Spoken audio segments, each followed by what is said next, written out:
கட்டுப்பாடு இல்லாத கூட்டம். இது கொள்கையற்ற கொள்கையுள்ள கூட்டம் அல்ல. இது கூமட்டை கூட்டம், இது தற்கொலை கூட்டம், இது ரசிகர் கூட்டம், இது கேடுகட்ட சைக்கோ கூட்டம். எனக்கு அந்த வண்டியை பார்க்கும் போதெல்லாம் இந்த ராட்சசன் படத்துல ஒரு வண்டி வரும், டங் டங் டங். வீரம் படத்துல நம்ம தல அஜித் சொல்லுவாப்ல, டேய் நீ ஆட்களை தொடரணும்னா என்ன தாண்டி தொடரா பாக்கலாம் அப்படின்னு அவர் சொல்லுவாரு. இவர் அதை பார்த்துட்டு அஜித் இருந்து காப்பி அடிச்சு, சைக்கோடா சைக்கோடா, ஒரு சைக்கோ கிட்ட இத்தனை லட்சம் பேர் கூடி நிக்கிறான்னு சொல்லு. தமிழ் சமூகத்துக்கு கேவலம், அசிங்கம், அவமானம், வெக்கம். சீன பத்திரிகையில எழுதுறா, நடிகனை பார்க்க போய் 41 பேர் செத்து போயிட்டாங்க. சீன பத்திரிகை காரி துப்புகிறது. கட்டுப்பாடு இல்லாத கூட்டம்.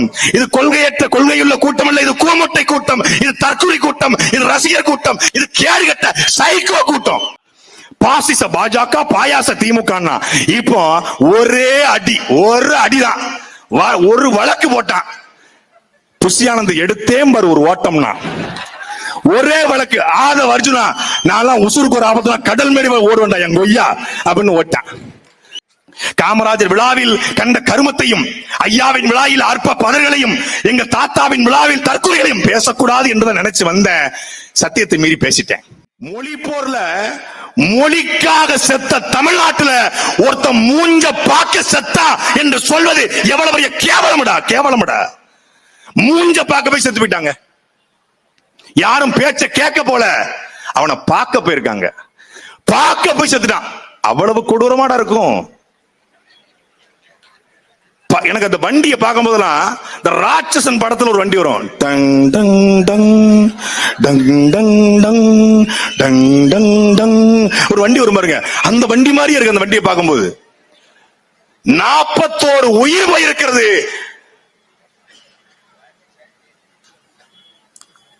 உங்களுக்கு பழி வாங்கணும்னா என்னைய பழி வாங்குங்க, அவங்கள விட்டுருங்க. சிஎம் சார் எப்படி சிக்கிருக்கோம் பாருங்க. வீரம் படத்துல நம்ம தல அஜித் சொல்லுவாப்ல, டேய் நீ ஆட்களை தொடரணும்னா என்ன தாண்டி தொடரா பாக்கலாம் அப்படின்னு அவர் சொல்லுவாரு. ரஜகல்ல புல்லகல்ல அப்படின்னு ஒரு பாட்டு வரும்ல, அதுல சொல்லுவாரு. இவர் அதை பார்த்துட்டு அஜித் இருந்து காப்பி அடிச்சு, சிஎம் சார் நீங்க என்னைய தாண்டி அவர்களை தொடுங்க. யார் உன்னை தாண்டி தொட்டது? என் அன்பிற்குரிய மக்களை, சிரிப்பதற்கல்ல, கரூர் கண்ணன் சீமானும் நாங்களும் சென்றிருந்தோம். எல்லோரும் 41 பேர் செத்து போயிட்டான், 41 பேர் செத்து போயிட்டாங்க. இல்லை, 43 பேர் செத்துக்கிறான். 2 கற்பிணி பெண், 8 மாத கற்பிணியின் வயிற்றில இருந்த சிசு, அந்த சிசுவினை மேலே 7 பேர் விழுந்து அந்த சிசுவும் சேர்ந்து செத்திருக்கிறது. 43 பேர் இறந்திருக்கிறான். உங்களுக்கு தெரியுமா, 4 வயது குழந்தை இறந்து போச்சு. எப்படி? மரத்தின் கிளை ஒடிந்து அந்த மரத்திலிருந்து மேல விழுந்தவன் 4 வயது குழந்தையின் மேலே விழுந்து வயிற்றிலிருந்து குடல் வெளியே வந்து அவருடைய கண் மொழி பிதுகி செத்து போயிட்டாடா, செத்து போயிட்டாடா. பழிய தூக்கி போடுறான், பழிய தூக்கி. சைக்கோடா சைக்கோடா, ஒரு சைக்கோ கிட்ட இத்தனை லட்சம் பேர் கூடி நிக்கிறான்னு சொல்லு. தமிழ் சமூகத்துக்கு கேவலம், அசிங்கம், அவமானம், வெக்கம். எங்க அண்ணன் நெஞ்சில வெடிக்க வெடிக்க பேசுறாரு. தமிழர் ஒரு இனம் உண்டு, தனித்தேவருக்கு ஒரு குணம் உண்டு, வீரமும் மானமும் உயிரென்று பேசுறாரு. உலகத்துக்கு நாகரிகத்தை, பண்பாட்டை, கலாச்சாரத்தை, விருந்தோம்பலை கத்துக் கொடுத்த இனம். கீழடி ஆராய்ச்சியை பாருங்கள். யானை தந்தத்தை சீப்பு செய்தார்கள், இரும்பை உருக்கினார்கள், தந்தத்தை உருக்கினார்கள், தங்கத்தை உருக்கினார்கள் பேசுறாரு.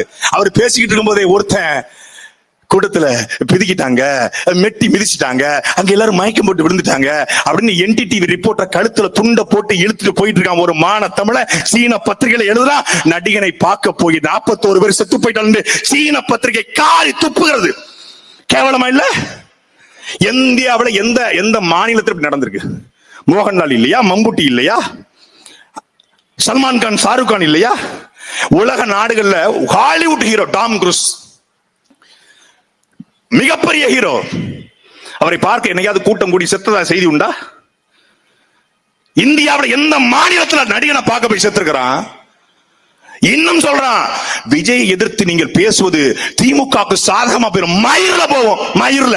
டேய், நாங்க திமுகவையோ அதிமுகவையோ ஸ்டாலினையோ எடப்பாடியோ ஆட்சி அமைத்த வரடா.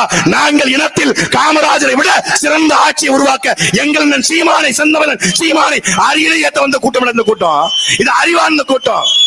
எங்க பிரச்சனை என்ன? திமுக ஒரு நல்ல வரலாறு தெரிந்த ஒரு நோக்கமுள்ள தலைவன் உருவாக்கிய கட்சி. அது தடுமாறி போயிருச்சு. இது வரும்போதே தடுமாறி வருது.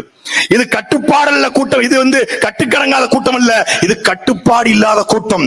இது கொள்கையற்ற கொள்கையுள்ள கூட்டம் அல்ல. இது கூமட்டை கூட்டம். இது தற்கொலை கூட்டம். இது ரசிகர் கூட்டம். இது கேடுகட்ட சைக்கோ கூட்டம். அதை உடைச்சு சுக்கு சுக்கா போடத்தான் நினைக்கிறோம் நாங்க. திமுக 1 to 1 எங்களுக்கு 1 to 1.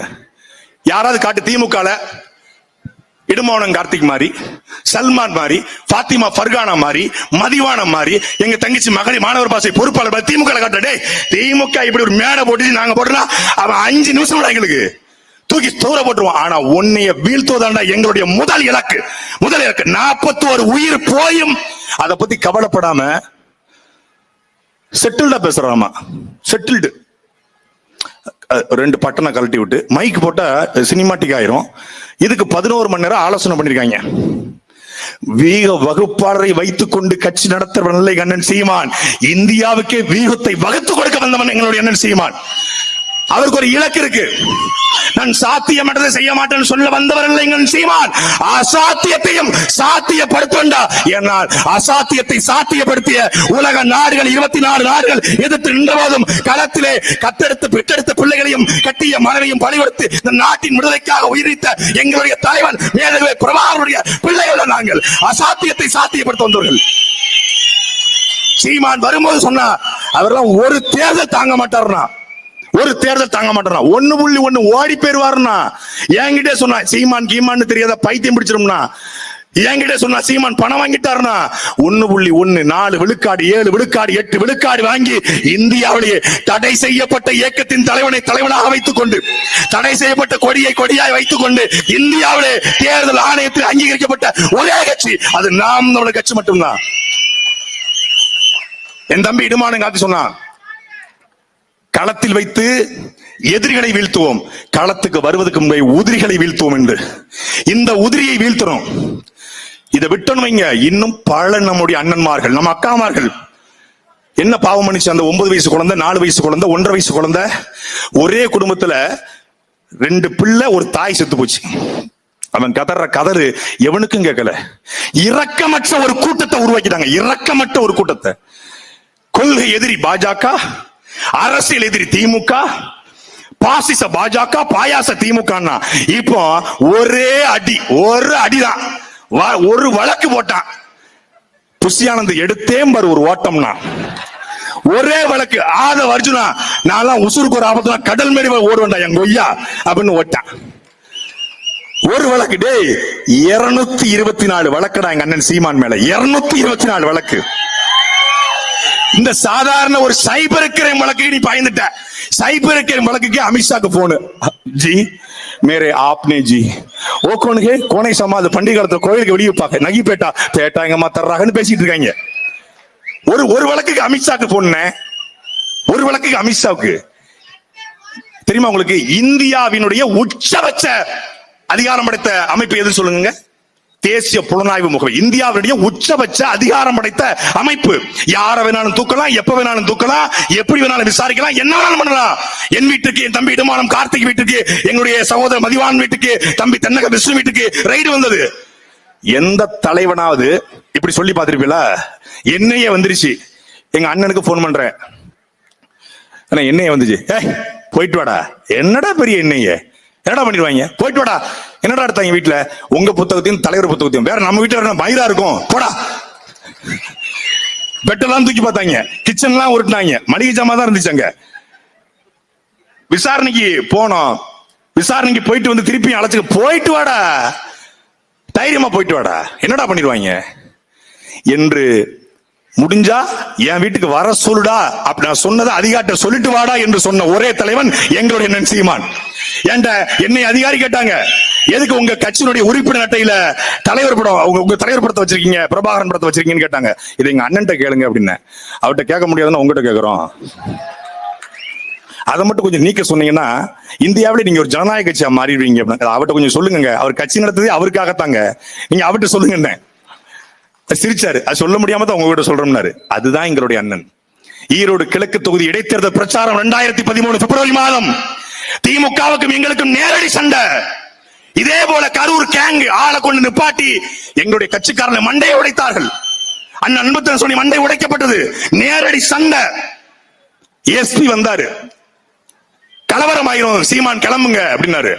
எங்க அண்ணன் என்ன தெரியுமா சொன்னாரு? பதிவாவல ஊடகத்துல, ஏய் நீ ஏதோ என்னை பத்தி சொன்னியாம்ல, நான் ஜெயிக்க மாட்டேன் அப்படின்னு சொன்னியாம்ல, நீ என்ன பத்தி நினைச்சிட்டு இருக்க? நீ அவரு பேச வந்தது இந்த கலவரத்தை, அவர் எஸ்பி வேற எங்கேயோ சீமான பத்தி பேச, நீ என்ன யாரா நீ என்னை பத்தி பேசன்னு கேட்டாரு. தெரிச்சுட்டான் எஸ்பி, தெரிச்சிட்டாரு. அதுதான்டா தலைவனுக்கு அழகு. என் தம்பி 2017 விக்னேஷ் மரணம் அடைஞ்சான். காவிரி பிரச்சனையில விக்னேஷ் மரணம் அடைந்து நாடு முழுக்க சீமான் இனவரியை தூண்டுகிறார், கலவரத்தை தூண்டுகிறார், சீமானை கைது செய்யுங்கள் என்று குரல் எழும்புகிறது. ஜெயலலிதா முதலமைச்சர். எந்த ஜெயலலிதா?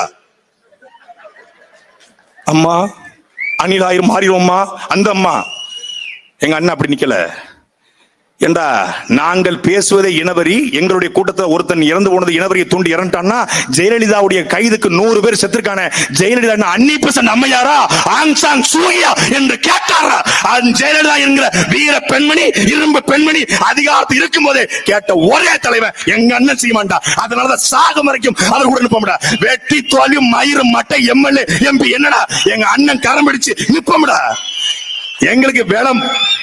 ஏய் நாங்கெல்லாம் அவர் உருவாக்கிய பிள்ளைகள்டா. அட்டை துறைமுருகன் திமுக பேருவாடி இம்பாடம் கார்த்தி தீம்.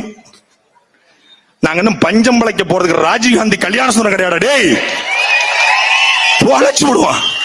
உங்களை தொலைச்சு கட்டத்தாங்க எங்களை களத்தை இறக்கிருக்காரு.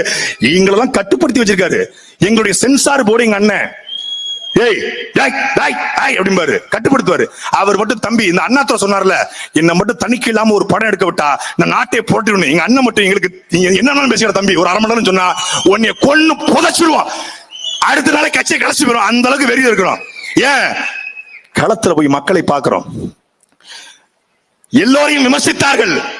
தாவேகா யார் யாரெல்லாம் தாவேகா விமர்சித்தோ அவங்க எல்லாரும் கரூர் நின்னாங்க. ஆனா அவர் இல்ல. இவர் தான் தலைவரா? விக்னேஷ் இறந்து போயிட்டான். அதை மட்டும் முடித்து. விக்னேஷ் இறந்து போயிட்டான் காவிரி பிரச்சனையில.